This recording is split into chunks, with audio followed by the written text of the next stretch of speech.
All right, well, it's Monday morning, so I come out here to start my day and found this. It is completely full of water to the top. I had this inside my wife's 4-door, upside down. That's where I've been storing it. That's what I use to blast my parts inside of to try to save some of the blast media. So apparently we had some pretty wicked storms during the night that I slept through. Yeah, it knocked my zip ties off the frame horns. Golly. Covers off on one side. Car's full of water again. Wow. That's pretty amazing. Yeah, it's turned my yard into a lake right here. This always gathers water over here. That's why it makes it difficult for me to get cars in and out of my fenced area. But all right. It is Monday, gonna get the day started on Steve's car. Oh, I got some stuff that I need to do underneath the car, so I'm thinking about putting it back up on ramps. That way, front and rear, that way I've got plenty of room to get under it. It rained so hard yesterday or last night that it made a mess out of everything. And 2 of my ramps are out here in my fenced area, and it's a muddy mess out there, so probably gonna have to get them and then wash them off. So I'd like to go ahead and put the starter on and get it wired up. I also need to finish running the battery cable. And what else is there? There's a few little things, tidbits to do under there. So I guess I'll get started.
Alright, so I'm under a car.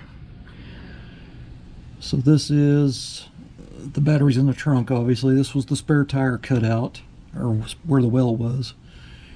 Anyway, I've got the ground cable coming down here.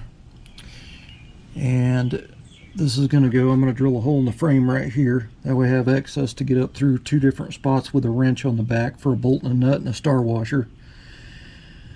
So this is going to go directly to that. And then I'm going to put the ground cable, I just put an end on. I'm going to put that on there, and it'll loop over to that other one, so it'll be double stacked right here. But it'll look kind of like that. That'll look all right, but I don't think it looks too busy.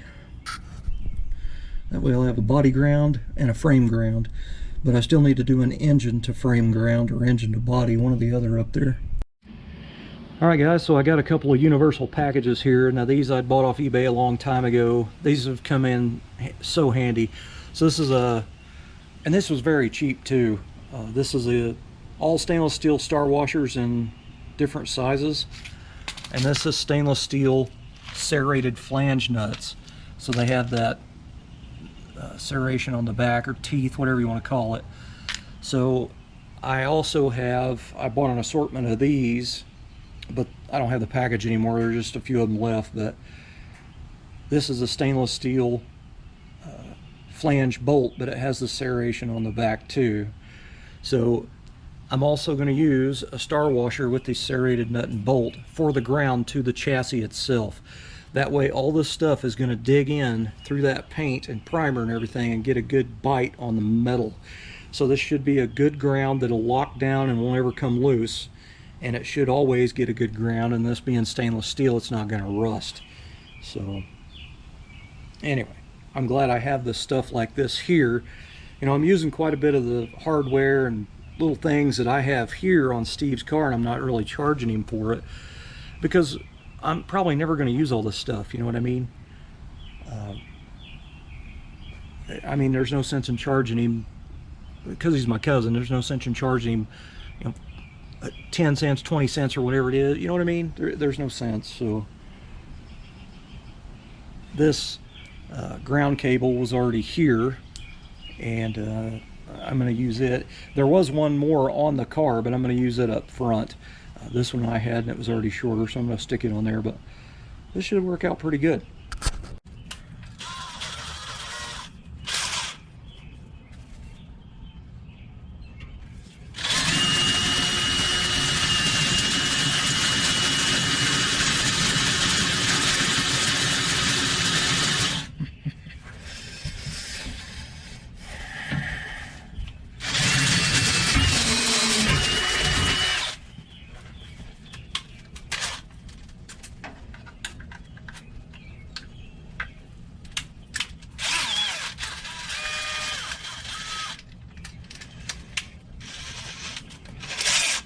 Step it up.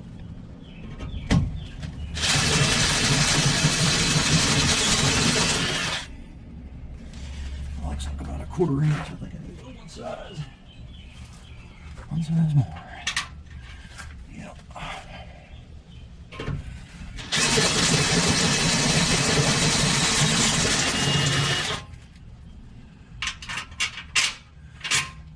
we go.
made, I can't get them to stack like that.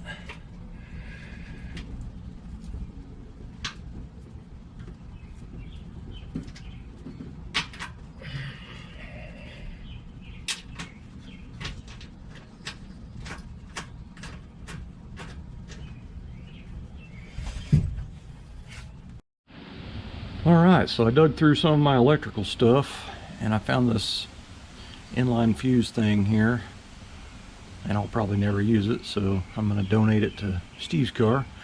This will be the fuse for the radio memory wire. So it has a mounting tab molded onto the housing there. So I took some sheet metal and cut it out with 10 snips and then drilled a hole in it. And this will actually slide up into that pretty snug. I'm going to throw a coat of black spray paint on it. Anyway, that fits up in there like that. The further it goes in, the tighter it gets, so it'll lock it in pretty decent. But anyway, there was a little Allen bolt in this for the battery cutoff switch, so I'm actually going to use that to mount that on there sideways like that. So anyway, I have a little fuse in there. I think that's a 20. It's a little bit large for a radio memory wire, but it'll be all right. So I have to actually split this, and the other end will go to the positive cable. So I'm going to cut this pretty close over here and put an non-insulated terminal on there, and then heat shrink it and connect the yellow wire to that. It's just pretty much all I got. I mean, I'd love to have one of these that has the yellow wire already on it, but I don't have one. I have this black one, so it'll be just fine. It's hidden in the battery box anyway.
That's the American Auto Wire strippers. I have the little ones and the big ones. These things are awesome. I don't like these. I don't mind the insulated clamps, I just don't like the insulation on them. And you can get these with or without, but I'm just going through my stuff here and using what I have. But anyway, when you take it off and then you put your own heat shrink on there, it'll look quite a bit more professional, I think. This end's going to go to the positive battery terminal, and this end's going to be hooked up with a yellow, and I'm actually going to use yellow heat shrink that I have on it there, and I'm going to pull it all the way up to the bottom so it looks like a yellow wire going all the way into it. And again, I'm just using stuff that's here, so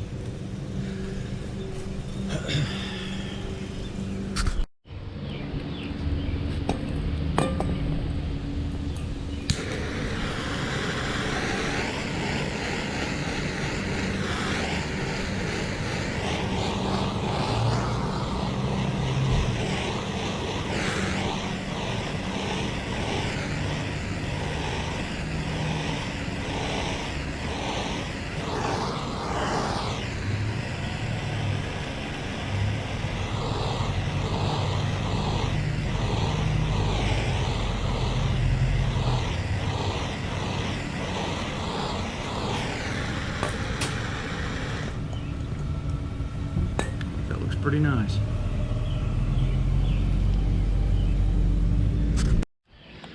All right, well, it's, I mean, mostly wired, I guess. So I got the fuse holder put in. I actually bolted it on, that, you know, it's sticking straight out the little bracket I made, or strap. And then I put some flat jaw pliers on it, bent it straight up in a 90, and then slipped that on, so this is straight up and down. So I put that eyelet on the lug for the positive post, and then the yellow wire is just running down in through a grommet, through the cooler. There's a rubber grommet, and the wire's going through that. So I zip tied it up against the positive wire there, but I mean, it's good enough, you know what I mean? It looks pretty good. So I had fabbed up this top bar piece here, and I put bed liner on it back when I was working at Steve's house, and it, you know, it's chipped out now, but anyway, it'll work to hold that battery down in place, I hope.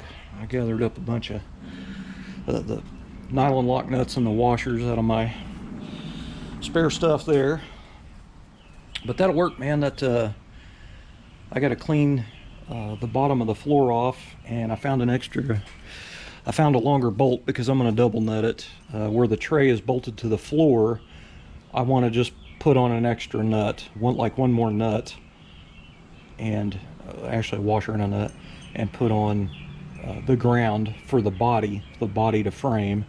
So anyway, that's the bolts that I've got in there. They all match, but I'm going to go ahead and put a 1/2 inch longer one in there, so I have plenty of room to put some washers in basically 2 nuts, because the ground cable lug is going to go on there. All right, so everything's tight. I think it looks all right. There's not a whole lot hanging out.